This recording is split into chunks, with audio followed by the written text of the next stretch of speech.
What's going on, everyone? Welcome back to episode 131 of the Lumbar Trucking Show. Real quick, boom. Let's get this party started. You know what it is.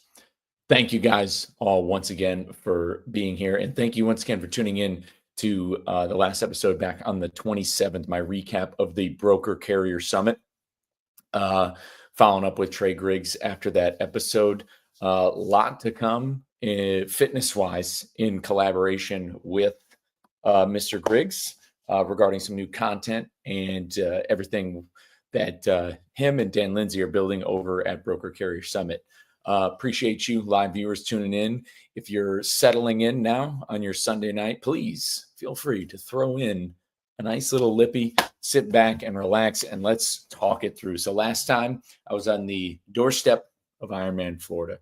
And if you follow along on social media, you know that I did complete Ironman, Florida. I am an official finisher. I did not DQ. I did not DNF. And guess what, baby? We are bringing visors back. All right. So if you thought visors were out, we're back. Stashers are back. If you didn't get the memo, I think I'm fogging up here. So we got it. Mission accomplished. Job is done. Now let's break it down. And then I'll go into what this means for the future and where we're going forward. So let's talk leading up to Ironman, Florida. Not the best setup, I'll tell you. So travel-wise, it's high volume, number one. So let's look at it. Let's break it down. Less than a month before Ironman, Florida, which I ran the race on November 2nd, I completed my first half Ironman, 70.3 distance, full distance being 140.6 miles. That was in Waco. A hot day. Performance was very good. I was 25th in my age group in Waco. Very proud of my time, 5:33. Now, I know, and I explained this on the show, that running a full distance Ironman is far different than running a half. Half, you can kind of redline it. You can be approaching your threshold. Full distance, not really doing that. At least not where I'm at fitness wise. Anyway, so tight turnaround there. So I had a couple weeks where I had to kind of it was a short little valley, and then I had to go back and start peaking with some higher volume. I didn't get the time I wanted on the bike that I wanted. So be it. I still got some good reps. I got in a 30-mile ride with a run. I got in a 40, and I got in a 50-plus mile ride. So I at least got some good hours on the bike. I was able to lock in at Orange Theory. I'm a new member now at the On It Gym in Austin, Texas, which is a phenomenal gym. Big shout out to those guys. If you're ever in the Austin area, definitely check out On It. They've got sauna, cold plunges. I'm going to talk about them with recovery in a little bit. So they have great classes there, high rock style. So some great cross training to get into. And then I had to log some long runs. So, not 6 days after Waco, I went on a 10-mile run with the Endorphins running group. This Endorphins, by the way, if you're in a major city, they might have meetups near you. So definitely check them out. And the Endorphins here in Austin has become a little family to me. So log 10 miles with them. I link up with them every Monday. They get about 4 to 5 miles. So I hit those runs. And then I had to log a 20-miler. I had to get those reps in. I couldn't just, because I got a whole marathon in the Ironman. That's what it ends with. So I logged a 20-miler with a friend of mine. And it's not so much the distance at this point. If you've been following the show for a while, I've done 6 marathons. I consider myself a full-fledged endurance athlete at this point, especially where I'm going. So it's not a matter of doing the actual distance. It's a matter of the time and finding where you're going to do it. And what's great is, and when it comes to training with a purpose is important. So that 20-mile run, I didn't do it first thing in the morning. I didn't do it when it was convenient. I did it when it was the most inconvenient. And this is just a good training tip for anybody out there who is starting to elevate in their fitness journey. So I did that 20-mile run at the end of my day, at the hottest part of my day. So it was on a Wednesday where I had to wake up. I wake up about 3 a.m. on Wednesdays because I open at the gym, and I like to be fully awake when I do that first 5 a.m. class. So I wake up at 3 a.m. I get up, I shower because I have this hair that needs, care and compassion to work with. And then I cook my breakfast, eat, which is normally 4 eggs. I make those egg and cheese sandwiches, good Throwing a super coffee in there sometimes if I'm feeling frisky. And then I drive. It's about 20 minutes to the gym. And then I coach 4 classes. From there, I had to wait for my friend to be done, so I ate lunch, and then we linked up around 3:30 to run 20 miles. Took us about 3 hours. So that's 3 hours of work. So I did this at the end of my day after I'd already been awake for 12 hours. So the timing between Waco and Panama City Beach was good. A tight turnaround, a great learning experience. So let's talk down travel there. And this is where it kind of got intimidating. So I left last Wednesday on the 30th. So I left Wednesday the 30th. What sucked is I wish we could have left sooner, but we had to leave a little bit later because of work. I had to still open at the gym that day. My wife was working, so we didn't end up leaving until the afternoon, until like 2 or like 3 in the afternoon, 12-hour drive. We just take our time. We get out there. I drove a good bulk of it. We get to Panama City. We're not in bed until probably 3 a.m. or so. So already not a good setup going into it. I mean, you really want to go into these events rested. Marathon, at this point in my life, I can kind of come off the street and send it for a marathon, whether it takes me 4 or 5 hours. I can grit through that if I'm rolling on some low sleep, as long as I got the fuel. But like this, you really need to come in through rested, and I'm going to touch on that afterwards. But I ended up getting about 5 hours of sleep, wake up, check in. Bonus dog, I have a friend of mine from college who's running his first full distance Ironman at this event. So it's great that him and his sister were down there to partner up with, team up, get some stuff done. We go grocery shopping, we check in, we get all of our food, we get everything dialed in. Thursday, we turn in early. I had Panera bread for dinner that night. So I technically started loading up on carbs on Tuesday. Had pasta with chicken thighs. Wednesday, had some Buc-ee's on the road trip. Still not eating like heavy. You don't want to eat just like super heavy just to eat. It needs to be, still need good intentions on it. But Thursday, got good carb loading, Panera bread. Friday rolls around. Friday, my parents come into town, which is great too. Well, my parents actually got in late Thursday night. So Friday, they're in. We spend the whole day together. And we had a practice swim Friday morning. So run through a practice swim.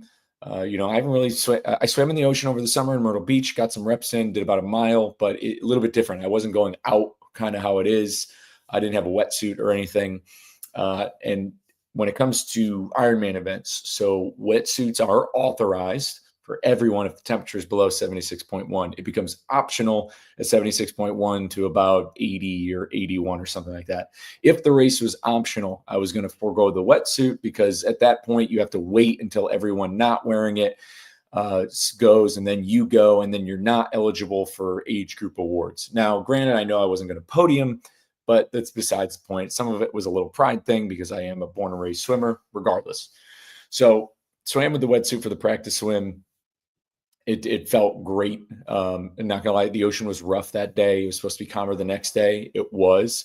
So got the practice swim in, went for like a 20-minute bike ride, flush out the legs with my buddy Pete. It was great. So really, and that sleep from Thursday into Friday was like immaculate, like full nervous system reset. Didn't have to set an alarm, just let my sleep naturally run its course. And it was one of the best night's sleep I had. So kind of exhausting myself the previous night with the drive kind of helped me get a rock star sleep. Now come Friday night, game night, game day eve, pregame dinner. This was my mistake. I let pride take over.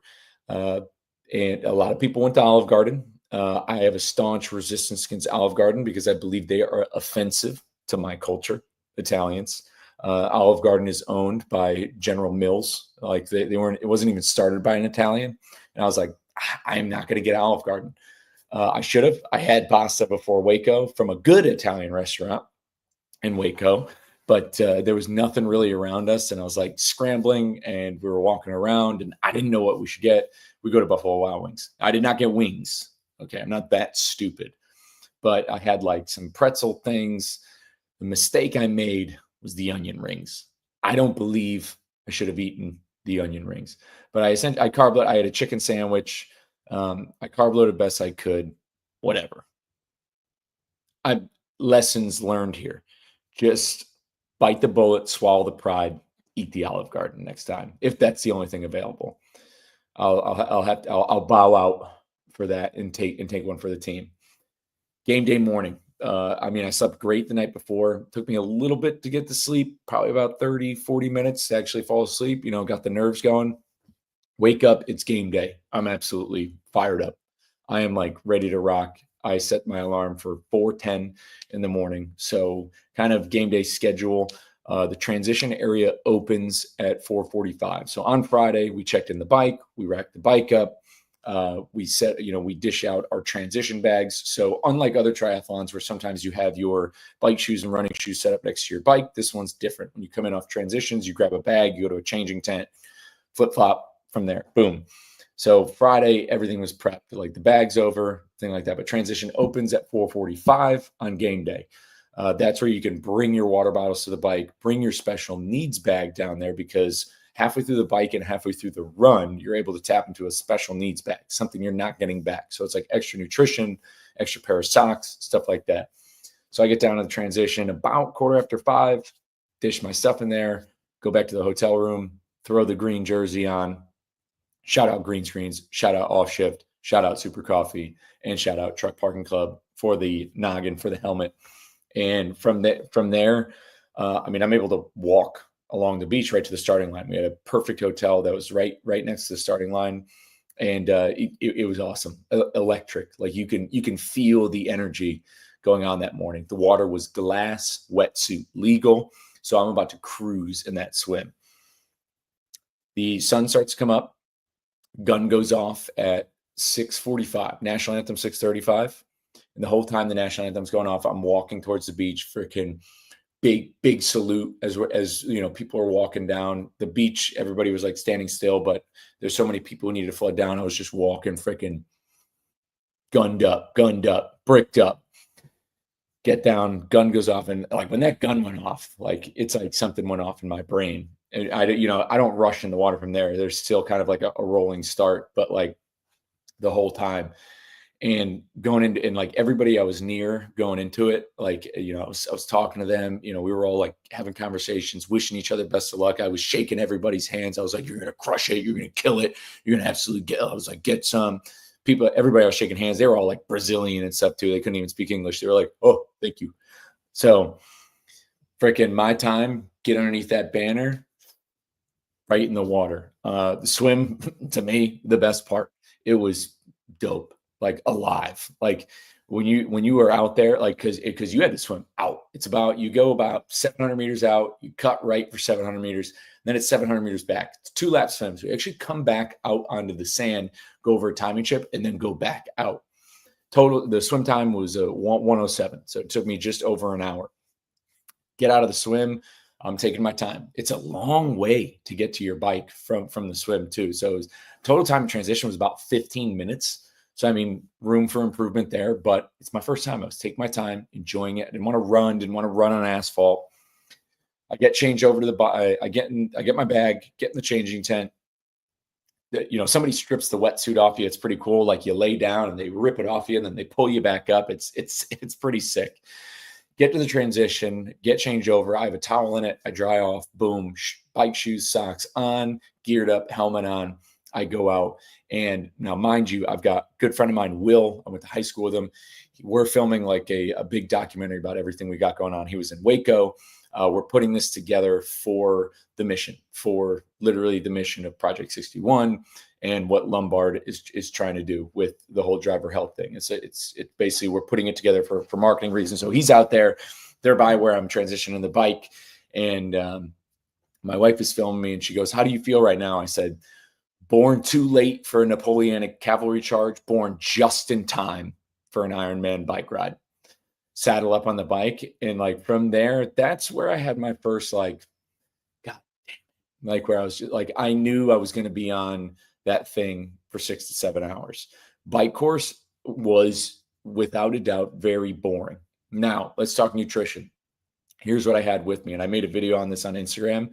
Nutrition throughout the entire race. So that morning, and I probably should have said this at first, but so breakfast that morning, I had a bagel, everything bagel with peanut butter, a banana, and a BPN Go bar. That was about 2 hours before I had that. As soon as I woke up at, I probably ate it around 4:30. So I had that 2 hours before the whistle went off. 30 minutes before the swim, I had 2 scoops of G1M Sport, which I'll show you right here. 2 scoops of G1M Sport. This is endurance fuel. 1 scoop has 80 calories, 20 grams of carbs, 350 milligrams of sodium, and it's got 60 milligrams of potassium. So calories, carbs, electrolytes right here. This is your endurance fuel. 2 scoops of that, and then 2 scoops of electrolytes, so just more electrolytes you add to your drink. I've actually got some in this cup right here. When I got to the bike during the transition, I ripped the Go bar. I had an Uncrustable, so I gave myself about 350 calories, got on the bike, took off, and I was locked in. Now, here's the thing. It was my first full distance. I knew I had a marathon to run after 112 miles of biking, so I locked in. I was monitoring my heart rate the whole time. I kept my heart rate within the 130s. It had gotten up to 150 on a few inclines, but I was regularly monitoring my watch, seeing what my heart rate was to keep it in the zone 2. That's where it's at, because you're going for a long haul. You can't be at your threshold that long, or you're going to gas yourself out. So, but during the bike, I enjoyed it. So it was the hottest portion of the race. You did definitely felt the heat. You feel it on your back. But the whole goal and the whole mission of what I'm trying to do is to help people. That's what I'm doing. That's what I do now as a coach. That's what I do now on the First Form app with coaching people, what I'm trying to build in the Slack community. All I want to do is help people, and I wanted to make that a point in this race. I helped 3 people on the bike course fix flat tires, including I had 3 CO2 cartridges on me, a little overpacked. I kept 3 CO2 cartridges on me and an extra tube. I thought about carrying 2 tubes, but I was told you're wasting your time. So I had the tube, but I carried extra CO2 because I knew somebody would have needed it. And I helped the guy out about mile 20, 25. He needed CO2. Boom. I was right there for him, right place, right time. I helped 2 other guys. They were having trouble getting their tire on, popped the tire back on. So that right there is time I did not need to stop. I didn't stop at every water station. Normally I just slowed down. I grabbed some of their plain water to wash out the salt in my mouth, and then would grab their electrolytes, pummel some of that. And then they were also handing out Morton's bars, like their own like little endurance bars. I think I peed at 2 stations. I hit the special needs bag halfway through. So essentially I was working off a bottle an hour. I had 3 water bottles on my bike. Each of them had 2.5 scoops of that G1M Sport. So after 3 hours, I killed all 3 of those bottles, as well as some gel packs. I'm feeding the machine the whole time. I had extra powder in that special needs bag. I refilled the 3 of them. I rock plain water in it, take back off. I will tell you that there is an electric energy that picks up once you get past mile 70. People on the bike course start saying 70 is half of 140. And there's a lot of people who are gunned up. They're not viewing this race as 3 disciplines. They're viewing it as total distance. And this is what helped me mentally. Like after the 70-mile marker, people are like halfway. Like they're not counting the marathon as its separate event. They're counting just everything as each individual mile. Each mile is a win. So halfway, that 70-mile mark on the bike, everybody's like gunned up halfway. I met some terrific people on that bike course. I rode next to this one gentleman from England. We had a good conversation throughout it. We were riding next to each other. So there was some good break in the monotony of some people I rode with. The day before the race, I went to a stretch zone tent and got stretched out. And there was a kid in the table next to me, linked up with him on the bike course. We started chopping it up. The most boring part of the bike, which is crazy, is the last 12 miles, the 12 of the 112. The first 20 miles of the bike flew by. And the last 12 miles felt like it was never going to end. And I remember as soon as I got off the bike coming in, there's people cheering around the transition area. The guy's like, "How was it? How you feeling?" I was like, "Man, that was fucking boring." And a bunch of people started dying laughing. This is when I knew I needed to let out who I am and show who I really was. As soon as we got in the changing tent, you could see people are starting to visit the dark place. They're sweating, they are down. And I immediately got in there with my bag and I was like, who's ready for a jog? Who's ready for a jog on the beach? Quick jog on the beach, couple laps. We wrap this thing up, head home. People's heads start turning up. I get out, I get changed. I go on the run course. The announcer, the DJ, by the way, who's like got the mic at the finish line and everything, same guy from Waco, which is pretty dope. And as I'm coming out in the run course, the sun's out, sunglasses are on, and I get it's not even a second wind. I never once thought that I was going to fail. And as I came out on the run, I heard the guy saying, Michael Lombard taking on the run course. And I round it. I start trotting. I'm keeping my cadence high, so short steps. I'm monitoring my form. I look down at my watch. I see I'm running a 9:45 pace. And I was in disbelief. I couldn't believe it. I was like, man, I think I can rock this. I think I can do it. That didn't last too long. 4 miles into the run, full-scale bowel evacuation. I'm talking like you've never seen before. Now, you got to mind what I've been eating for the past 8 hours. I was on the bike for just under 7 hours. About 6 hours, 57 minutes, I believe was the final time. And then I was in that transition for about 12 minutes. I was drinking nothing but salt, so the G1M Sport, BPN Go gels. So gels which have sugar, and you need the sugar. You need it for your brain. Because when you don't have sugar on it, your blood sugar could plummet during these endurance events, and you can bonk, and you'll feel like dump and quit. So it's just like G1M Sport gels, Uncrustables, Go bars. So these fluffy oat Go bars. And at that point, there's so much blood in the rest of your body and not in your stomach that your body's not going to digest things as it typically does. So about mile 4, there's this knot. I think it's gas. I start just trying to rip ass, like fart during the course. A couple of them worked, but it just kept coming back. And mile 4, between mile 4 and 5, Porta-John, I was in that one probably the longest. And I could just feel my intestines. Like I'm talking, I can feel it like they were working to like pummeling everything out. It was an experience. It didn't hurt. It felt phenomenal. What I wished was it was only one time. It ended up being like I hit Porta-Johns probably like 5 times. I probably spent over 30 minutes in Porta-Johns. Like it was nuts. But also, I mean, there was a lot of people walking. I did a little bit of walking, especially after the Porta-John, I'd have my bib down, like completely unzipped off my shoulders, and I'd start walking, catch it, and then I'd start trotting off again. But during the run, I met a lot of good people. And I'd say that's been the most rewarding part of the event, was on the run, meeting and seeing people in that arena. Seeing people going in those dark places. I jogged with this guy, and I'm friends with him on Instagram now. He was wearing a BPN hat, BPN, who makes the supplements. Him and I had great conversations. At no point during that run did I ever doubt myself. That's a thing. A lot of that has to do with the environment around me. Even with all the absolute, bowel alarms going off in the Porta-Johns. There was at one point where I was running a legit 7-minute mile just to get to a Porta-John. Normal marathon on a loop, like I'd cut off, I'd rip it right on the road, but we're on the road that's like right on the beach, and it's like hotels and there's a bunch of people. I wasn't about to do that. I wasn't about to cop a charge or whatever, or like get DQ'd over it. So I bit the bullet and sucked it up as best I can. About mile 16, the water station started breaking out the chicken broth. This is when things turned around.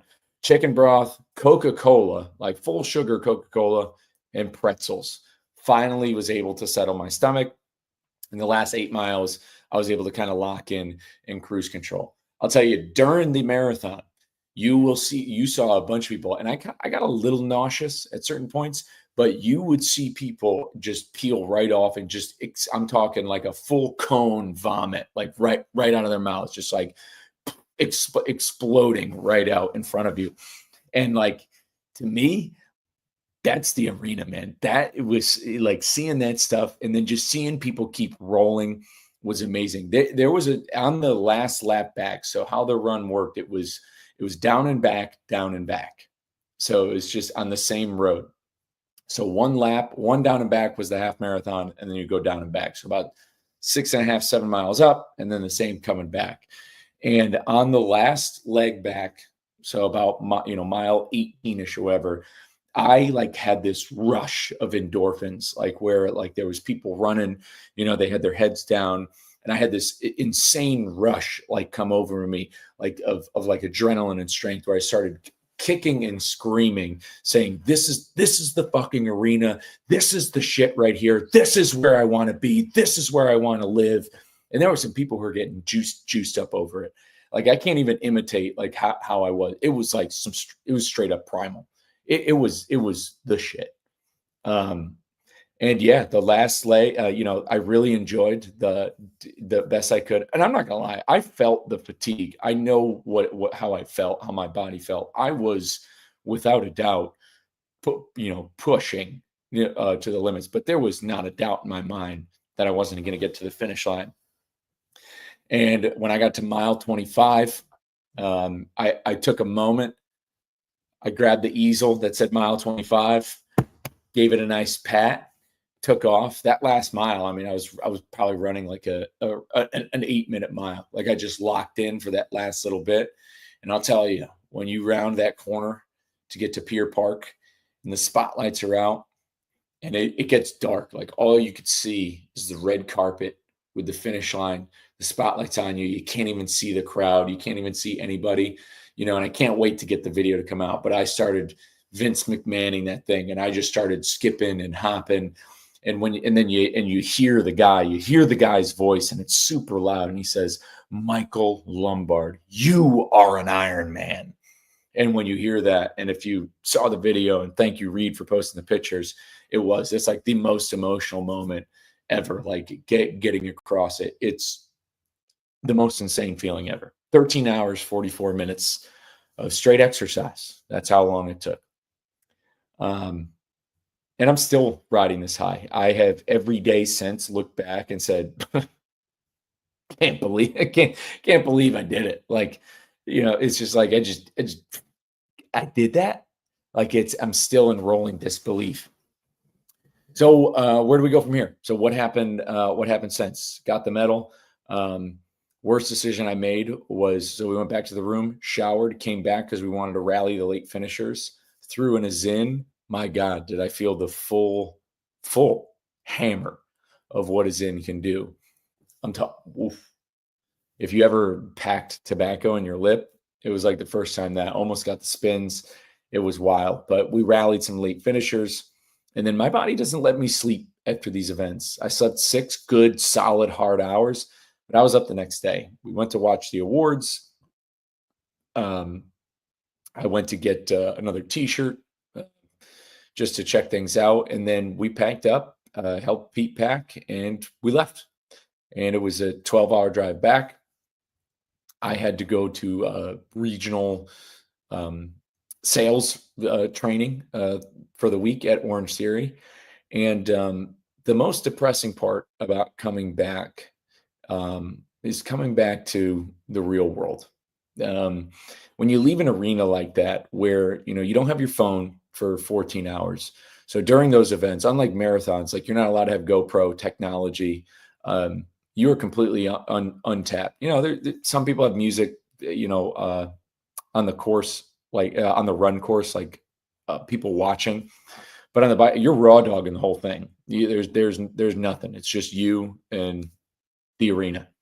And so overall, then come back, and then the election is on Tuesday night, and just seeing what people complain about, seeing the coming back to reality. It's hard for me to put into words, but I can't conceptualize why people let certain things bother them. And I'm not discrediting people's feelings. I understand people are very passionate about certain things or what have you. And I know that the emotions had run high during this election, but I could not care less about certain things. And this is just in why it's so important that I did this race in November is because 6 years ago, I'd be singing a different tune. 6 years ago, I mean, I was dead. 6 years ago, I mean, this was never a thought in my mind, but nothing, nothing I've done in the last 6 years would have been anywhere remotely on my mind then. And I would have been bothered by certain little things. And I did let my current situation, lead me to believe that I could never do anything or succeed at anything. And I don't care about like some of that stuff anymore. I want to achieve the best I can be, and then I want to take everybody I can with me. And that's kind of all I care about. And so like the little problems like drama at work or like, stuff with whoever, friends, toxic people I hang out with. Well, I've eliminated toxic people. It's not that I've even had to eliminate anybody. It's just by default. It's not around me anymore. And that's been the toughest thing.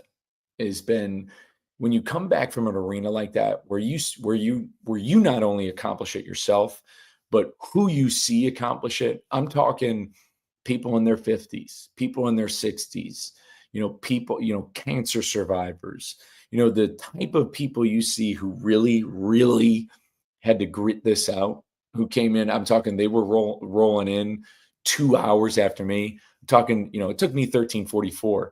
Think about the person who took them 16:44. Like that 2 more hours of hell. I mean, they were basically just walking that marathon at that point, just an absolute struggle. And so when you leave an arena like that, where there's this common goal of just getting that finisher medal, of hearing your name, you are an Ironman, and then you come back to just like real world drama bullshit on Twitter and Instagram and all that stuff. And even if you're not on social media, if you just coming back to like your regular job, it's got to be the most deflating thing that I can possibly think of. But I can go on and on that all day. So where do we go from here? Lombard Trucking is an Ironman, and I'm going to use every single bit of what I can put together with the documentary with Will, and every single bit of marketing, social media, energy from this to taking everybody and anything I can with me to bring it back, to make the name for myself, to bring attention to the issues facing the trucking industry, to the issues facing health and wellness within the trucking industry. Because that's kind of what I've been trying to do for the past now 4 years, especially since I started the show, especially since I just wanted to be the trucker who ran marathons. My goal has just been to gain enough clout and to get loud enough that I can't be ignored. And I thought running marathons as a truck driver could be enough to where people could where you couldn't pay attention, where you couldn't not pay attention. Be like, okay, maybe we should listen to this guy. He's doing some pretty wild stuff. Maybe we need to listen to him. And people are slowly but surely. People started listening, going to the truck shows, going to the events, continue to pump out content. But now I've put myself at a caliber to where you can't just be like, oh, that guy's an Ironman, big deal. No, you can't, because there's very few people who can say it. There's very few people who can say, oh, he just did that, big deal. I don't care. I don't care what he has to say. No, I'm at the point now where you cannot ignore it. You cannot ignore what I'm saying and who's behind me with saying it. I'm talking about all you guys on Twitter, the boys out there. This is who I ran it for. I ran it for everybody who supported me along the way, every single truck driver. I'm talking to all of you, anybody who's watching live right now, any of you guys on Twitter, and you know who you are. We've been hanging out in Twitter spaces. We've been in the Lost Freight Discord. We've been hanging out at Broker Carrier Summit. We've been hanging out at Matt's. All of you guys, talking to you, Chris Thomas, I'm talking to you, TJ, I'm talking to you, Justin Martin, and on down the list. Freaking Kevin Rutherford, Ilya, Millennial Trucker. I can list all your guys' names. This is who it's for. This right here. Everything right here is who it's for. Even for the friends on LinkedIn. This guy right here, he's just saying exactly what I'm saying. Thank you, Dan de Verona, for saying that. It's for everybody who's tuning in the show on LinkedIn. Everybody who is associated with the transportation industry, who has supported this message. This is who this is for. It's not for me. Yeah, do I feel good about doing it? Is it a great sense of accomplishment? Sure. but there is a reason, there is a purpose behind it. It is to become so loud you can no longer ignore lumbar.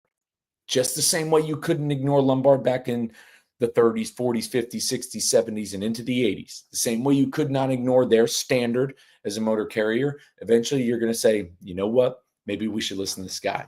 And you want to know why? Because it's going to have to do with making people's lives better. It's going to be having to do with making my business better. It's going to have to do with making truckers' lives better. Maybe we should listen to this guy. He went to Ironman. Maybe he has the mental fortitude to dedicate himself to something. Maybe we should listen to that. And that's what it's for. So don't think or don't have any doubts about it. This right here was absolutely for all of you guys. And I mean that from the bottom of my heart. So let's talk recovery, because I can tell you it has been over a week and I'm antsy. I probably got ahead of myself this week. I went for a recovery swim, smart, but I learned my body is fragile. So marathons I bounced back from. I ran Austin this year in February, and I took the next day off. And Tuesday I was at Orange Theory taking class, feeling good, feeling one hundo. After the Waco triathlon, took Monday off. Again, took class on Tuesday and Thursday that week. This are different. Went for a recovery swim on Tuesday. Wednesday, I opened, coached in the morning, and probably wish I had some more sleep. And so this is just 3 full days post Ironman. And I reached over a fan that was in front of our weight rack to grab 2 30-pound dumbbells. And I had my back rounded because I was picking off the top rack. I had my back rounded. And as I picked it up, I must have picked it up the wrong way. And my lower right back, tweaked it a little bit, got tight. So it's been heating pad, sauna, cold water all week. I ran on Friday. Probably shouldn't have, did not need to do that. I did it, but it was probably served me no benefit. It was an easy light 5K with a run club I'm with, but still probably needed to do that. The regiment calls for 1 full week of doing nothing. Maybe 15 to 20 minutes of light swimming or cycling, but it really calls for nothing. And I ignored that. Not wise. So I'm paying for it in my back now. My back is getting better day by day. I'm hoping, Monday's tomorrow. There's a run club I meet with. I'm probably just going to link with them to keep my steady habits and might ride a scooter with them. But so this week I'm going to hopefully try to do something more light. But at the end of this week, by the 3rd week, I'm hoping to start increasing the volume again, because we are full steam ahead. We've got, I'm looking to really dial in on strength training, especially with some of the high rocks type workouts towards the end of November and throughout December. Really, really getting some good conventional heavy lifting in, strengthen up the knees. You do, over the course of an Ironman event, lose possibly up to a pound of lean muscle because of the catabolic state your muscles go in. So we got to rebuild. We're going to rebuild. We're going to get some strength. We're going to rock some Orange Theory. We're going to hang out on it. And then come January, we're full steam ahead. We're going to up the volume. We've got Austin Marathon. And leading up to Austin Marathon, again, another thing all along the way. We're all in on Project 61. That's where my head's at. That's where I'm going. Is I need to, as an Ironman, owe it all to raising up Project 61. I told everyone I met at Ironman what I'm doing it for and who I'm doing it for and why.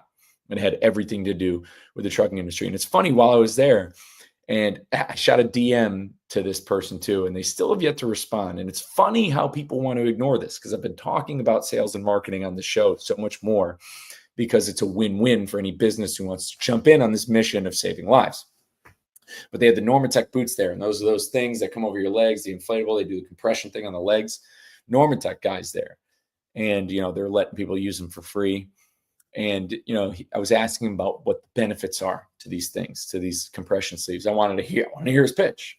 And as I'm talking to this guy, I was like, "Hey, do you guys?" I was like, "As Normatec is owned by Hyperice," and I DM'd the VP of marketing or somebody from marketing on LinkedIn.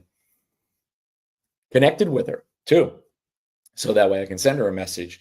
And I asked the guy there, the sales rep, I was like, hey, are you guys marketing at all to like motor carriers, not truck drivers specifically, but like maybe motor carriers, and like you sell it to them? Like I'm talking like B2B, you sell it to motor carriers in mass, motor carriers buy this, and then they are able to have it for free at their terminals for drivers. And the guy was like, that's the greatest idea I've ever heard. He was like, oh my God, I need to talk to somebody like that. Number like, you wonder where I'm going with this, because I just gave a business millions of dollars right there, millions of dollars right there. And what they have is something that could really be a huge benefit for truck drivers in the circulation of blood in their legs, for being people who sit all day. What do you do? Like it's almost like these people have blinders on to this industry. Everybody I talked to the woman from the Stretch Zone Lab. She's like, and it's funny, she knows somebody, a relative, who works at Relay Payments. Relay Payments, shout out Megan Earhart, former guest of the show. And they're like, it is crazy. Those people, truck drivers are probably really unhealthy. So everybody knows, but they only know when somebody like finally tells them. It's like their blinders are on to the situation. And that's also what Lombard's going to be working on. I put it on the internet the other day, put it on LinkedIn. I recently got accepted into Texas A&M University for a graduate program for marketing, because that's the thing. Nobody's doing this. Nobody is talking to these companies. Like, look, I'm not an inventor. I'm not Elon Musk. I'm not inventing compression boots. I'm not a builder of sort of things. But what I am is I'm a coach, and I like to help people win. And I like to strategize with people and talk to them on building those winning strategies. There's a lot of people I've talked to the past few years. I just had a good friend of mine I went to college with. He just signed up for the Austin Marathon. He didn't sign up for the Austin Marathon for no reason. It's just because he sees me and sees what I've been doing, and he sees the path I'm on. So I'm a dealer in hope. I'm a dealer in motivation. How can I help people where I can? There are already things out there that can help save lives in the trucking industry. Somebody's got to go out there and get them in on it. And somebody's got to prove to them that there's a reason why they need to get in on it. Not just and the thing is they have every moral reason to get in, but they also have a monetary reason to where everybody can win off of it. It's a win-win. You're already selling the product. Why don't you sell it to people who need it instead of just like random Joe Schmoes? That's how it is. So I'm going to go dial in, get some more education on this, how I can start leveraging some data towards convincing people you need to get in on this mission. And as we can grow Project 61, this is a way to where if we can raise Project 61 up to the hierarchy of nonprofits, then we can get Project 61 involved with these other businesses to come in on it. So that way it can come at no cost to America's truck drivers. See, there is a method to this madness right here.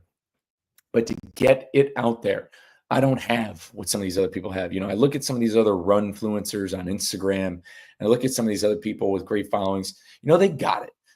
Many of them were former D1 athletes, and they've just doubled down on content creation to blow up their own brands. A lot of them are just like they were born ridiculously good looking. Look, I don't have any of that crap.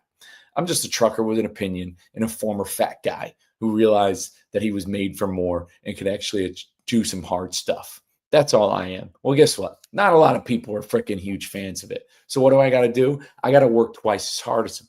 I got to do twice as hard of stuff. So that way they can start listening to guys like us. I'm telling you, any notoriety I can get, any sort of relationship I can build, anything at all is for anybody who's watching the show, is for all you guys on Twitter. Again, it comes back to you guys. I'm telling you, the only reason I want to rise to this platform and put myself out there is to help people. I can't emphasize that enough. I truly mean it. I owe it to my grandfather. I owe it to my family. I owe it to my wife. I owe it to everybody I coach to do that. I'm just all I can do. My father set a great example for me.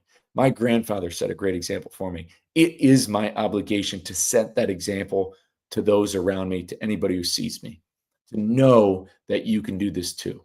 And that's my last message to you guys, is if you think these things are out of sight, you are wrong. You are wrong, because I'm a walking testimony of it. I can show you the pictures. I can show you exactly what I looked like in 2017, in 2018, and where I was at. I can talk to you one-on-one on where I was at mentally, the identity crisis of truly after college, realizing that like the Band-Aid of lacrosse and fraternity was ripped off, of knowing that I was nothing after, especially after getting out of the Marines, because being a Marine was my identity. And I carried that with me for a long time. And at some point, you need to let that go. And it was the hardest thing to let go. And during that letting go is when everything started to spiral downward. When it came to drinking, eating, going out, just realizing that I was just an absolute failure and that I thought life was over as I knew it, when really it's still just begun. And whether you are 30, 34, or 50, or 55, I'm telling you right now, it is not too late. There are people who are at Ironman who have that testimony, and there are people who are training for the next Ironman who have the same testimony. I'm telling you right now, you are worth it. You are capable, and I'm here to help you get there. The Steelers played today, and I haven't really been watching NFL stuff because I've been busy training for Ironman. Something, by the way, I want to let you know, and this is the thing. At Ironman, no NFL players there, no MLB players. There's no pro athletes who go to things like Ironman. So think about that for a moment. There's no pro athletes. There are pro triathletes, sure. But when it comes to Ironman, there's no pro athletes there. You know, the guys you see on TV, they don't send anybody there. Why not? How come? Oh, because they think they can't do it. But somehow, because they're one-trick ponies. That's all they are. They've boxed themselves into one corner. Oh, this is the only thing I'm good at, so I'm just going to stick with that. They can't diversify. But meanwhile, jacks of all trades, regular people are going out there and tackling these events. But anyways, so the Steelers played the Washington Commanders today, which, by the way, I still think they should be called the football team. Very, very Chad name, just calling yourself the football team. But regardless, and I saw at the end of that game, you know, the Steelers led, and I'm a Steeler fan, always respect Berg. The Steelers drew the Commanders offside and won because they got the first down. They kneeled it out. The guy who went offside on the Commanders, 22 years old, rookie defensive tackle. Johnny Newton is his name. So he's 22 years old, rookie, makes a mistake, costs the Commanders the game. You think he's not going to go to work tomorrow and just quit? That's it. I mean, he literally made a very embarrassing mistake in front of 60,000 people stadium, probably millions of people watching on TV, and he's going to get torn apart by analysts on ESPN and sports networks all week. He's going to get ripped apart. He's going to go to work tomorrow. He's going to play next week. He's going to go back after it.